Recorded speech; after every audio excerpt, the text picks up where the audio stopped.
Well, hello, I'm going to do another video on this instrument. It is very similar to a traditional Slovakian Fujara. However, it's a little bit different scale. This is made by Marek Gonda, and he doesn't typically sell to the US. He is from Czech Republic, and these are traditionally from around there. And he has created this instrument. The Fujara is age-old traditional instrument. He's modified the Fujara to make what he calls the Fukara in a different scale. And so this scale starts with a half step rather than your chromatic scale, which would be a do, re, mi scale, whole step. So this gives you more of a Middle Eastern sound. Keep in mind, these instruments are already, a traditional Fukara is already quite heavy. This is even more heavy because he describes to me that you need a thicker, bigger piece of wood. I think because it is bigger here and smaller at the bottom, it tapers down to get the scale to work the way he wants it to. And so this Fukara is in the key of bass G, and it's I don't know if it's G2, probably the lowest tone, but it goes up about 5 octaves, okay, depending on your breath pressure. Made from a traditional Fukara wood, which is elder wood. Depending on the piece, it's going to have more or less natural knotting and stuff like that, because sometimes he has to plane it down.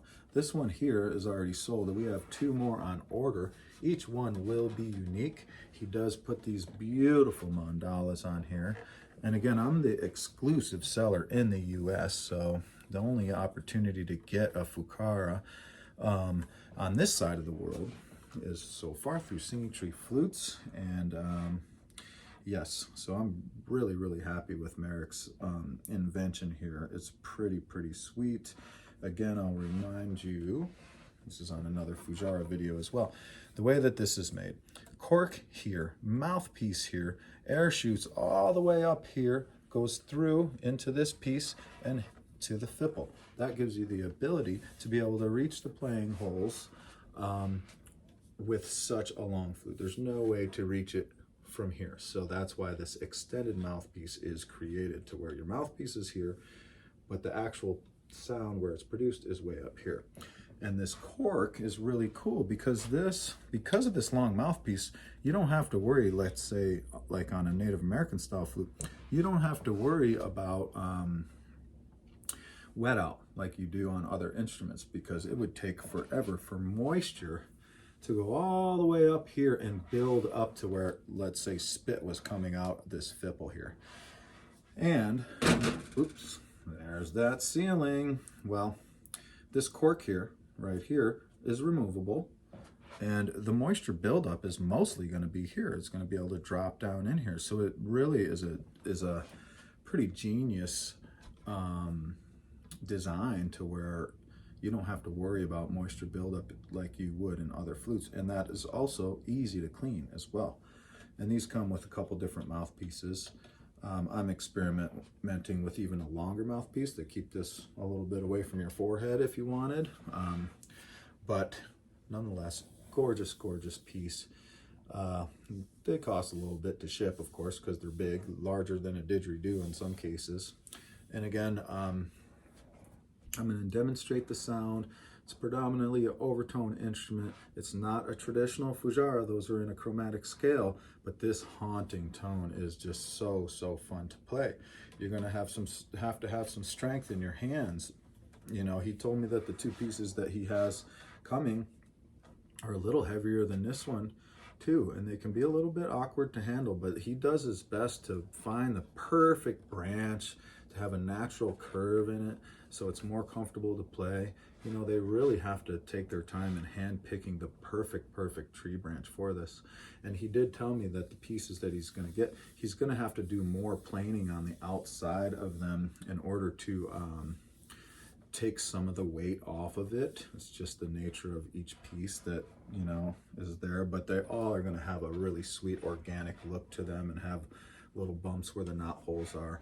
Really beautifully made. I'm super I'm super stoked that I have the relationship with Marek started to where I can carry these for our US customers and other customers that want to get them through us. So I'm going to play this one more time. This one on Instagram got tons of traction, and people really love the sound of this. I will say that the traditional Fujara probably has a little bit more of an extended scale. However, these are predominantly overtone flutes where you're mostly working with your breath pressure so that you can just create unique overtone, super haunting, ethereal sounds with the instrument. And then when you work with those three notes, in this case, it's going to sound really kind of medieval and Mid-Eastern and kind of dark feeling. And again, you're playing the three notes. The bottom note is going to be with the bottom hand, right hand, I would suggest, and then the next two notes will be played with probably your pinky finger and your pointer, or you can experiment. There's different ways that you can cover it. But here is the basic sound of those notes. The lowest note you have to be really gentle with.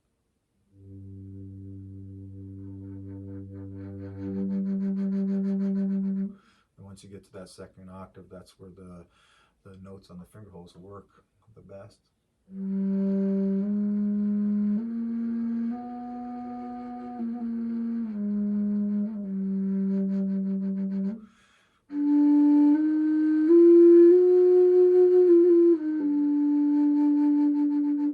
So those basically the second and third octave are the ones that those are going to come most in pitch. And then aside from that, you're just going to be playing with the overtones. And that has to do with the most gentle of breath and the most aggressive breath.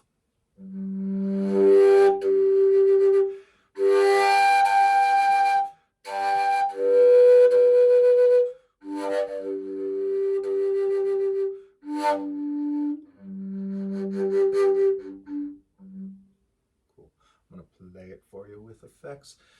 We are now taking pre-orders on those next two, and basically indefinitely, and eventually we'll carry them in stock, but we can only afford to get a few at a time. So at any point, if you want one, email Miguel at singingtreeflutes.com and we can put one on order for you.